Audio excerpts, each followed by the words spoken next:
Alors, j'avais posé la question pourquoi est-ce qu'il y a deux queues lorsqu'on observe une comète. Eh bien, c'est dû au Soleil. Et en fait, il y a deux phénomènes qui entrent en ligne de compte. En fait, le Soleil, il se trouve ici, dans mon exemple. Que se passe-t-il? Eh bien, le Soleil va déjà chauffer le noyau. Et donc, il va chauffer le noyau, ce qui fait que eh bien, la glace va passer sous forme de gaz. Et donc, il y a les gaz qui vont être éjectés ici. Mais alors pourquoi est-ce qu'ils sont éjectés dans ce sens-là? Eh bien ils sont éjectés dans ce sens-là parce que la comète, elle circule comme ceci. Voici sa vitesse. Et donc, comme elle se déplace, elle va laisser une traînée, si vous voulez, derrière elle. Ça va ça? Ok. Maintenant, pourquoi est-ce qu'il y en a une deuxième? Eh bien, elle, si vous voulez, c'est dû au soleil et au vent solaire. Le soleil envoie des rayons X, envoie des rayonnements électromagnétiques assez forts et envoie aussi des électrons.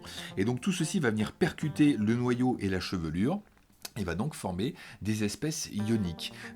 Et puis ces espèces ioniques, elles sont très excitées, c'est-à-dire qu'elles ont beaucoup d'énergie.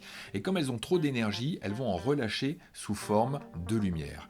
Et d'où ce halo que l'on voit derrière, qui est généralement bleuté. Eh bien, ce sont des électrons qui ont trop d'énergie et qui vont revenir se rapprocher de leur noyau. Et d'où cette deuxième queue que l'on observe ici. Et les scientifiques adorent observer la lumière émise par ces deux queues. Pourquoi? Eh bien parce qu'en observant les différentes radiations émises, on va pouvoir se dire ah tiens là il y a l'hydrogène, ah tiens là c'est de l'oxygène, ah tiens là c'est une molécule, c'est le formaldéhyde, etc., etc. Donc très intéressant d'aller étudier lorsqu'une comète se rapproche d'une étoile et notamment la nôtre, le Soleil. Tout compris? C'est parfait.